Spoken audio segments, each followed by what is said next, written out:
আজি সাহিত্য অকাডেমিৰ যিটো প্ৰগ্ৰেম, সেই প্ৰগ্ৰেমটো আজি লাহিঙত খুব ভালদৰে অনুষ্ঠিত হৈ গৈছে। মানে এই প্ৰগ্ৰেমটো হ'ল বড়ো আৰু কাৰ্বি যিটো সাহিত্যিকসকল, কবিসকল, তেওঁলোকক লৈ পেলাই আজিৰ মানে যিটো মানে মিট, এই মিটটো খুব সাফল্যমণ্ডিত হৈছে।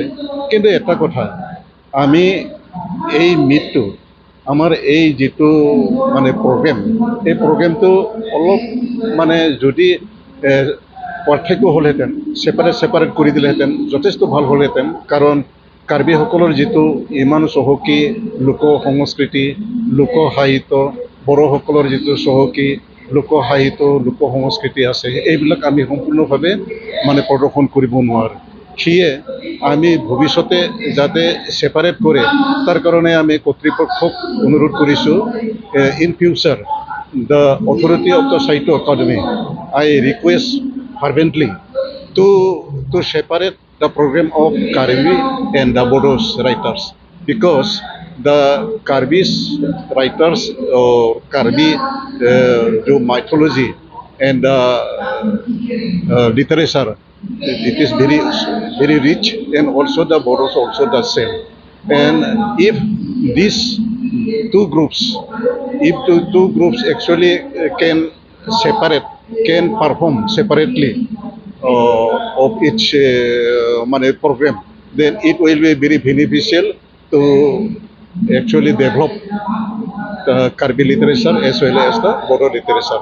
So I request on behalf of the Karbi Anglong Bodo Sahitya Sabha as well as Karbi Lamet Amai to organize later on two program, because one of the things that economically the council, Karbi Anglong council will actually born the lion's share or all the share, they will actually born this economic burden.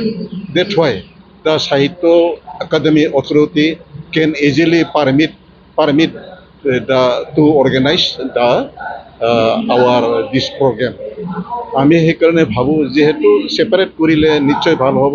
কাৰ্বিবিলাকৰো মানে বহুত যিহেতু চহকী, তেওঁলোকৰ mythology, তেওঁলোকৰ সাহিত্য, তেওঁলোকৰ মানে literature আছে, সেইবিলাকক তেওঁলোকক ক'বৰ কাৰণে বা প্ৰকাশ কৰিবৰ কাৰণে যথেষ্ট সময় হ'ব, আৰু বড়োসকলৰো হ'ব। গতিকে মানে ভৱিষ্যতত যেতিয়া মানে এনেকুৱা এটা প্ৰগ্ৰেম কৰে, যাতে কাৰ্বি ভাইসকলৰো যাতে তেনেকুৱা কৰে, কাৰণ কাৰ্বিসকলৰ ঠিক তেনেকুৱা টকা পইচাৰ কাৰণে একো অভাৱ নাই। তেওঁলোকে কাউন্সিলে বিয়াৰ কৰিব, গতিকে কাউন্সিলে যিহেতু বিয়াৰ কৰিবে, কাউন্সিলক তেওঁলোকে দিব। গতিকে 2 দিন দিলেও 3 দিন দিলেও তেওঁলোকে কৰিব।